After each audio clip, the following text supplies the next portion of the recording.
La légende de PEP, un défenseur redouté et respecté, histoire captivante de football. Récemment, une nouvelle surprenante est tombée. PEP, le légendaire défenseur portugais, a décidé de mettre fin à sa carrière à l'âge de 41 ans. Après une dernière saison où son niveau n'a laissé personne indifférent, l'icône de Porto a choqué le monde du football. Un homme à l'histoire peu commune, à l'image d'un véritable héros, ou devrais-je dire, un pseudo-vilain. Bienvenue dans l'épisode 99 de Football Account, où nous allons retracer la carrière incroyable de ce défenseur qui a marqué de son empreinte l'histoire du football européen. En 1983, dans l'état d'Alagoas, au Brésil, un enfant nommé Kepler Lavran Lima Ferreira naît. Bien que son nom soit un véritable casse-tête pour les langues étrangères, il sera rapidement surnommé PEP. Pourquoi ? Parce que dans le monde du football, les surnoms font souvent partie de la légende. Dès son jeune âge, PEP se distingue par sa passion pour le football, et il ne tarde pas à montrer des signes de son incroyable talent. À 13 ans, PEP est déjà un enfant de la rue avec un talent brut. Lors d'un match, alors qu'il perd son calme, il frappe violemment un adversaire à la mâchoire, le laissant saigner. Cela lui vaut une expulsion immédiate et presque une interdiction définitive du football brésilien. Heureusement, son club décide de lui donner une seconde chance. Au lieu de le renvoyer, ils choisissent de lui offrir une nouvelle opportunité, et c'est ainsi que PEP poursuit sa trajectoire, déjà marquée par sa nature de compétiteur acharné. En 2001, à seulement 17 ans, PEP prend la décision de quitter son Brésil natal pour tenter sa chance en Europe. Il signe un contrat avec le club de Marítimo, situé sur l'île de Madère, au Portugal. C'est dans ce club que ses premiers pas en Europe prennent forme. Bien que ses performances commencent à attirer l'attention, une blessure à la cheville le freine dans son élan.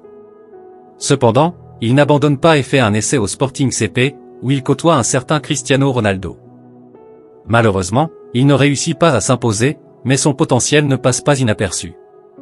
En 2002, alors qu'il commence à se faire un nom, il reçoit une belle opportunité, il est sélectionné pour rejoindre les U20 du Brésil. C'est un rêve qui se réalise pour PEP. Mais au dernier moment, il est retiré de la liste au profit d'un autre défenseur, une décision qui le dévaste. PEP, déçu, se promet de tout faire pour continuer à se faire remarquer et revenir plus fort.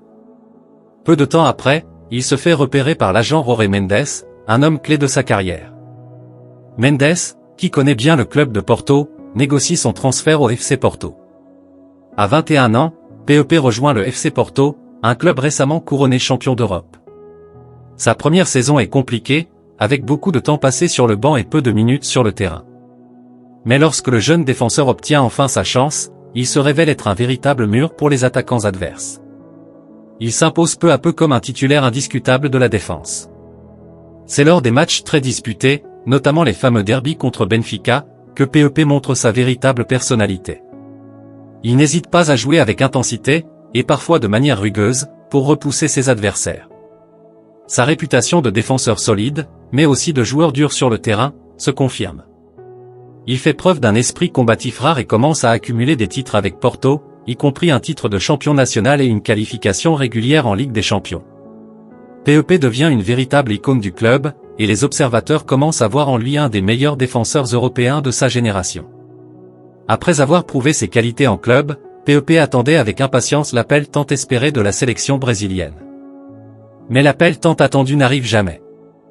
En 2007, alors qu'il est au sommet de son jeu, c'est le sélectionneur portugais Luís Felipe Scolari qui entre en contact avec lui. Scolari, impressionné par ses performances, lui propose de devenir citoyen portugais et de rejoindre l'équipe nationale. À 24 ans, PEP accepte sans hésiter et obtient rapidement la nationalité portugaise. Quelques mois plus tard, il est convoqué pour la première fois en équipe nationale. C'est un moment clé dans sa carrière, car il réalise que son avenir se trouve désormais sous le maillot de la sélection portugaise. À partir de ce moment, il enchaîne les compétitions internationales et devient un pilier de la défense de la Seleção. Après 3 saisons brillantes à Porto, PEP rejoint le Real Madrid en 2007. Bien que ses premières saisons au sein du club madrilène soient marquées par des blessures et des tensions avec les supporters en raison de son style de jeu parfois trop agressif, il trouve progressivement sa place dans l'équipe. C'est sous l'égide de l'entraîneur José Mourinho, qui lui accorde une grande confiance, que PEP se réinvente.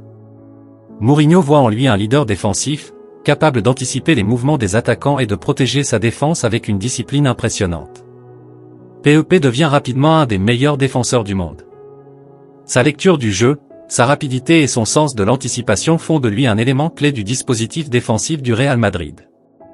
Il démontre également ses qualités dans les airs et dans les duels physiques, se montrant particulièrement efficace dans les matchs cruciaux de la Ligue des Champions. Mais PEP n'est pas seulement un défenseur technique. Il est également connu pour son tempérament explosif et ses comportements parfois provocateurs sur le terrain.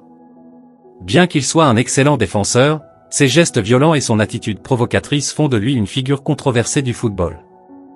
À plusieurs reprises, il a été critiqué pour ses fautes sévères et ses gestes antisportifs, notamment ses célèbres coups de pied et ses simulations. Cependant, il faut reconnaître que cette attitude n'est pas la seule caractéristique de PEP.